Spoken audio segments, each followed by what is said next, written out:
नमस्कार, मैं हैप्पी रणजीत। और आज जिस नाटक के बारे में हम बात करने वाले हैं वो है सूरज का सातवां घोड़ा। सूरज का सातवां घोड़ा लिखा गया है धर्मवीर भारती जी के द्वारा। उनको सब जानते होंगे। सूरज का सातवां घोड़ा में फिल्म भी बनाई है श्याम बेनेगल साहब ने, आप सबने देखा होगा। इसकी नाटक के बारे में जो खास बातें कुछ मैं आपको शेयर करना चाहूंगा, क्योंकि आजकल तो लोग पढ़ना कम कर दिए हैं उस तरह से। पर धर्मवीर भारती जी के 3 उपन्यास कह सकते हैं आप, जिनको आपको पढ़ना ही चाहिए बीइंग एन एक्टर और क्रिएटिव पर्सन। उसमें पहला तो है गुनाहों के देवता, जो प्रॉपर नॉवेल है। और उसके बाद सूरज का सातवां घोड़ा, जो एक लघु उपन्यास है, बहुत छोटी सी किताब है, आप जरूर पढ़ें। और तीसरा है अंधा युग, लगभग सबको पता होगा। तो और मुझे लगता है ये बहुत कालजयी है ये सारी कृतियां, तो हम सबको पढ़नी चाहिए ये। और सूरज का सातवां घोड़ा के बारे में मैं जब कहूँगा कि मैं जब पहली बार पढ़ा तो बहुत लघु उपन्यास है, छोटी सी किताब है, तो मैं चलिए ट्राई कर लेता हूँ, देखता हूँ। और मैं आपको नहीं बोल सकता, वो एक ही गो में मैं पढ़ा और उसके बाद मुझे नींद नहीं आई पूरी रात में। बोला अरे यार ये क्या किताब है। तो मुझे लगा कि ये किताब जितने सुंदरता से इसे लिखा गया है वो मंच पर होना जरूरी है, क्योंकि उससे पहले तो फिल्म तो बन चुकी है इस पर, श्याम बेनेगल जी ने बनाया हुआ है, सेम नाम है, सूरज का सातवां घोड़ा नाम से ही।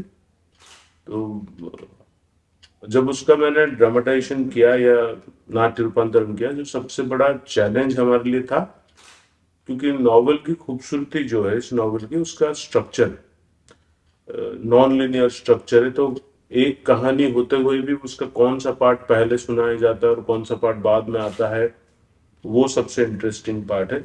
और कई बार कुछ किरदार जो आपको पहले पता है वो बाद में बदल जाते हैं, या फिर दूसरे कहानी में दूसरे तरीके से आते हैं, और वो बहुत इंटरेस्टिंग है टू रीड।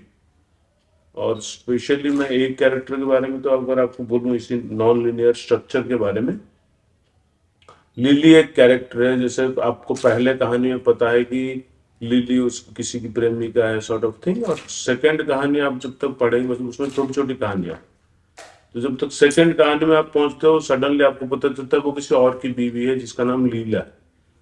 सो पढ़ते हुए तो ये बहुत इंटरेस्टिंग लगता था कि एक कैरेक्टर का आप जिसको सोच रहे हो वो कोई और निकलता है। पर यही चीज जो आप मंच पर करें या सिनेमा में करें तो इट्स वेरी डिफिकल्ट, क्योंकि आपको पहले स्ट्रक्चर में अगर आपने कैरेक्टर को एस्टेब्लिश कर दिया तो पढ़ते हुए जो सरप्राइजिंग एलिमेंट होता था वो नहीं आता था। मतलब फिल्म में भी वो चीज है कि आपको जो कैरेक्टर पहले एक्सपोज हो गया वो तो वही रहेगा, उसमें बदलाव की कोई गुंजाइश नहीं है। इसीलिए मैं बोलता हूँ मतलब वो पढ़ने लायक किताब इसलिए क्योंकि आपका वो इमेज बनाता है मन में, और फिर दूसरी कहानी पढ़ते वक्त आपके मन में वो इमेज तोड़ देता है। तो वो मेरे लिए सबसे बड़ा चैलेंज था कि इसका जब नाट्य रूपांतरण हो तो वो किस तरह से ना दिखे, मतलब लोगों को पता ना चले कि अच्छा यही होना है। तो इसीलिए हमें थोड़ी रिस्ट्रक्चरिंग करनी पड़ी। जैसे उसमें करीबन 7 कहानियां हैं, उनको हमें थोड़ी आगे पीछे करनी पड़ी, किसी किसी इंसिडेंट को बाद में दिखाना पड़ा, बट वी अचीव्ड इट। और इसका जो पहली जो प्रस्तुति हमने की वो तो दिल्ली में साहित्य कला परिषद के फेस्टिवल में किया था। और इसकी प्रस्तुति के बारे में सबसे अच्छी बात जो थी मैं बोलूँगा, बॉम्बे में बैंड्रा में हम शो कर रहे थे, तो रघुवीर सर आए थे और फिल्म की कास्ट बहुत लोग आए थे। तो रघुवीर सर ने तो कहा था कि ये फिल्म से बेटर बनी है तुम्हारी प्ले। तो वो मेरे लिए बहुत अच्छा अनुभव था उस दिन कि जिन्होंने मेरे से पहले किया हुआ इस पर काम उन लोगों को कैसा लगता है। बट मुझे लगता है लिटरेचर वाइज सबके तक पहुंचना चाहिए।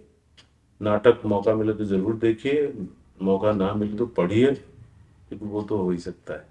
तो इस नाटक के जो कैरेक्टर्स है, मुख्य किरदार है वो माणिक मुल्ला है, और उसके जीवन में 3 प्रेमिकाएं हैं, जमुना, लिली और शक्ति।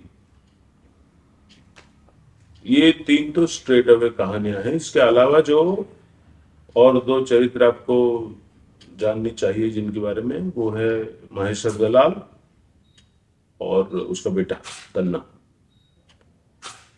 कहानी कुछ शुरू ऐसे होती है नॉवेल के हिसाब से, माणिक मुल्ला अपने दोस्तों को बैठ के अपनी प्रेम कहानियां सुना रही है। दोस्त उनसे सात मतलब हफ्ते में हर बार संडे को मिलते हैं दोस्त, और दोस्त उनसे पूछते हैं कि आप कुछ कहानी सुनाइए हमें अपने जीवन से, क्योंकि माणिक मुल्ला बहुत अच्छा कहानी सुनाते हैं। तो वो अपने जीवन के अलग अलग इंसिडेंट्स या स्टोरीज उनको सुनाते हैं, और वो सात संडे में वो सात कहानियां सुनाते हैं। तो बचपन में जमुना के साथ कैसा प्रेम था उनका, फिर जमुना की शादी कहीं और हो गई, और जमुना का एक और लवर था तन्ना, जो कि बाद में कहानी में निकलता है कि महेश्वर दलाल का बेटा था। फिर जो तन्ना है उसकी शादी हुई लिल्ली से, और लिल्ली भी माणिक मुल्ला की प्रेमिका थी। और तन्ना के पिताजी यानी महेश्वर दलाल, वो जैसे आप आमतौर पर विलन होते हैं, करप्ट लस्टी आदमी हैं। तो वो फिल्म में तो अमरीश पुरी साहब ने बहुत अच्छा काम किया उसमें। और महेश्वर दलाल जिस लड़की का अगवा करता है या रेप करता है, ऐसा नॉवेल के हिसाब से, वो है शक्ति, जो कि उसकी तीसरी प्रेमिका है माणिक मुल्ला की। और जब सातों कहानी खत्म होते हैं और ये लोग चाय पीने बाहर जाते हैं, अच्छा पूरे नॉवेल को आपने पढ़ेंगे या नाटक भी देखेंगे तो वो ऐसे लगता है कि माणिक मुल्ला ये सब हो सकता है कि मनगढ़ंत कहानियां सुना रहा है, उनकी कोई सच्चाई तो है नहीं। बट एंड में जाकर वो जो सत्य जिसको वो मानता था कि इसका रेप और मर्डर हो चुका है, वो लड़की उनको वो चाय के दुकान पे मतलब वो दिखती है। और आपको अचानक से बहुत बड़ा झटका लगता है उस पूरे नॉवल में, और लगता है कि सारी कहानियां सच है, वो कहानियां ही सिर्फ नहीं है। तो इस नॉवल के बारे में एक खास बात कहा जाता है कि अनेक कहानी में एक कहानी, या एक कहानी में अनेक कहानी। तो वैसे ही इसके सारे पात्र जो हैं, जैसे तन्ना की अपनी कहानी है, महेश्वर दलाल की अपनी कहानी है, सत्ती का अपना कहानी है, पर ये कहानियां सारी जब एंड तक आप जाएंगे तो सब एक दूसरे पे इंटरसेक्ट करते हैं और जुड़ते चली जाती है, और आपको एक बड़ी कहानी समझ में आती है। तो और खूबसूरती भी वही है, जो स्ट्रक्चरिंग है, नॉन लिनियर है, कैरेक्टर्स ड्रिवन है प्लॉट सारे, और आपको हर कहानी में बार बार झटका मिलते रहेगा। जैसे आजकल के आप मॉडर्न राइटिंग में, वेब सीरीज में, या मॉडर्न राइटिंग में कहें तो आजकल एक वो ट्विस्ट डाल दो या फिर हुक दे दो, इस तरह का लैंग्वेज हम बहुत यूज करते हैं। पर कई बार वो क्या होता है कि वो अननेसेसरी होता है, वो ट्विस्ट या टर्न से ज्यादा शॉक वैल्यू बन जाता है मुझे लगता है। बट जब आप सूरज का सातवां घोड़ा जैसे नॉवल पढ़ते हैं, तो उसमें बहुत खूबसूरती से, बहुत इन वे ऑर्गेनिक हुए उन कहानियों में जो बनते चले जाता है, आपको लगता है अरे हाँ ये तो सच है। और उसका एक ग्रोथ दिखता है या ग्राफ दिखता है कि वो ट्विस्ट जो आना है वो कैसे आया। सो प्ले के स्ट्रक्चर या कैरेक्टर्स के बारे में तो यही कहूंगा। पर जब हमने इसका नाट्य रूपांतरण किया, हमने कुछ चेंज किया था। जैसे ओरिजिनल नॉवल में माणिक मुल्ला ही सारे कहानियां सुनाता है, पर मैंने जब इसका नाट्य रूपांतरण किया, जो माणिक मुल्ला चार दोस्तों को सुनाता है कहानी, तो प्ले में हम चारों दोस्तों से एक एक कहानी कहलवाते थे, एज इफ माणिक मुल्ला ने जमुना के साथ पहली स्टोरी नरेट किया कि बचपन का प्रेम था। फिर जब शादी हो गई तो मेरे हिसाब से उसके दोस्त किसी ने वो स्टोरी नरेट कर दिया। तो हमने, क्योंकि प्ले करते वक्त उसको थोड़ा, जो लोग नॉवेल पढ़े हैं उनको तो अच्छा लगे ही, और जो लोग नॉवेल नहीं पढ़े हैं वो तो स्टोरी जानते हैं। जो पढ़ के आते हैं उनको हमेशा मुझे लगता है कुछ नया भी मिलना चाहिए, जिस वजह से हम प्ले कर रहे हैं, नहीं तो सब लोग तो पढ़ लेंगे। तो यही कोशिश थी हमारी, उन कैरेक्टर्स की सच्चाई कैसे बाहर निकालें। जैसे हमारे प्ले में जो माणिक मुल्ला करते थे वो टीकम जोशी सर हैं, जिनको आप अभी ग्रहण हॉटस्टार आया था उसमें देख सकते हैं। फिलहाल तो वो Madhya Pradesh school of drama के डायरेक्टर हैं। और महेश्वर दलाल के भूमिका में थे सुरेश शर्मा जी, जो नेशनल स्कूल ऑफ ड्रामा के डायरेक्टर थे, और मैं इस नाटक का डायरेक्टर था। Now, if we are going to talk about the design of the play, जो हमने, क्योंकि इस नॉवेल में बहुत सारी कहानियां हैं और बहुत लोकल्स हैं, तो जैसे अमूमन नाटक में एक बॉक्स सेट लगा दिया जाता है या ड्राइंग रूम सेटअप होता है, उस तरह के सेटअप में नाटक पॉसिबल नहीं था, क्योंकि कभी वो आउटडोर में हो रहा है, कभी माणिक मुल्ला का घर है और बहुत सारे कैरेक्टर्स हैं, तो बहुत सारे घर हैं। तो मंच पर करने का एक तरीका तो है कि आप दो ब्लॉक रख दो जो एक न्यूट्रल सा स्पेस हो और उसमें बार बार आप कहानी करें। पर मैंने सोचा कि वो बहुत साधारण हो जाएगा, क्योंकि वो धर्मवीर भारती जी का लिखा हुआ जो इतना बड़ा नॉवेल है, जो इतनी बड़ी बड़ी बातें करता है, कई बार छोटी हो जाती हैं, बिकॉज वो दो ब्लॉक रख के बोले गए हैं, तो कई बार वो बातें छोटी हो जाती है। तो इसलिए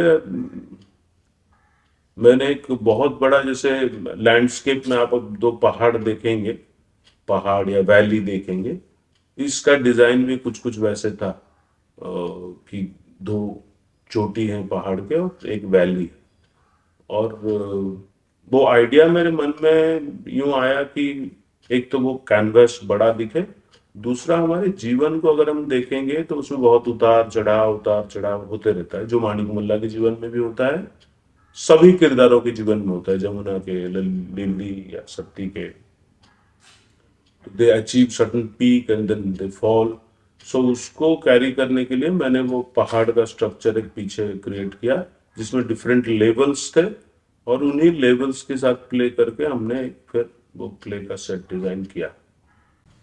इस प्ले के लाइट डिजाइन के बारे में बहुत तारीफ होती है जब भी हमारा कोई शो होता है, तो वो मैंने ही डिजाइन किया था। वो उसके बारे में एक इंटरेस्टिंग बात बताऊंगा, पता ही नहीं लोगों को, वो कभी इस तरह से, क्योंकि जो डिजाइनर काम करता है वो कभी लोगों से मुखातिब नहीं होता, ना ही बोलता है, पर मौका मिला है तो मैं आप लोगों से शेयर करूंगा, क्योंकि बहुत सारे सीन्स हैं सपोज नाटक में। तो हमने क्या किया, उसके ब्लैकआउट्स एक्चुअली प्लान किए थे। एक तो है कि 7 कहानियां हैं, तो उनके कलर स्कीम में आप चेंज कर दो, वो मतलब आपको दिखता है, वो चीजें समझ में आता है। जो चीज साइकोलॉजिकली अफेक्ट करती है पर शायद दिखता नहीं है या फिर लोगों ने नोटिस नहीं किया होगा, वो है जैसे जमुना की, मतलब 3 हिस्से में अगर मैं बांटूं, तो जमुना की लाइफ के बारे में जो पोर्शन था, उसमें ब्लैकआउट्स बड़े स्लो फेड आउट थे, और एक सीन खत्म हुआ नहीं दूसरा शुरू हो गया, जो क्रॉस फेड जिसे हम कहते हैं, उस तरह से ट्रीटमेंट था। वो बार बार देखने से क्या होता है, आपका आई जो है वो सेट हो जाता है कि अच्छा, इसका रिदम ही नाटक का यही है। और जब दूसरी लिली तक हम कहानी पहुंचते थे, वो फेड आउट जो है वो लॉन्गर ब्लैकआउट्स कर दिया था मैंने। So first was fade out, fade in, तो आपका आंख सेट हो गया। सेकेंड में लॉन्गर ब्लैकआउट हुआ, तो आपको एक्सपेक्टेशन है कि ये इतने देर के लिए ब्लैकआउट होता है। और वो जब लीड करता था, और फाइनली जब सत्ती का किडनैप होता था जस्ट बिफोर हर डेथ और रेप, जो उसको ले जाते हैं 2 लोग आके उठा के, क्योंकि वो बहुत बड़ा हाइटेंड मोमेंट था। सो मैं उस पॉइंट में, तब तक हम लोग ऑडियंस को इस तरह से ओरिएंट करते थे कि हाँ, ब्लैकआउट बड़े स्लो होते हैं या लाइट्स बहुत slowly fade in fade out होता है। वही एक जगह था जो जहां शार्प हम लोग काटते थे, तो वो हमेशा ही अफेक्ट करता था। वो सिचुएशन भी प्ले में या नॉवेल में बड़ा हॉन्टिंग जैसा होता है, और वो लाइट डिजाइन में भी हमने अचीव किया था।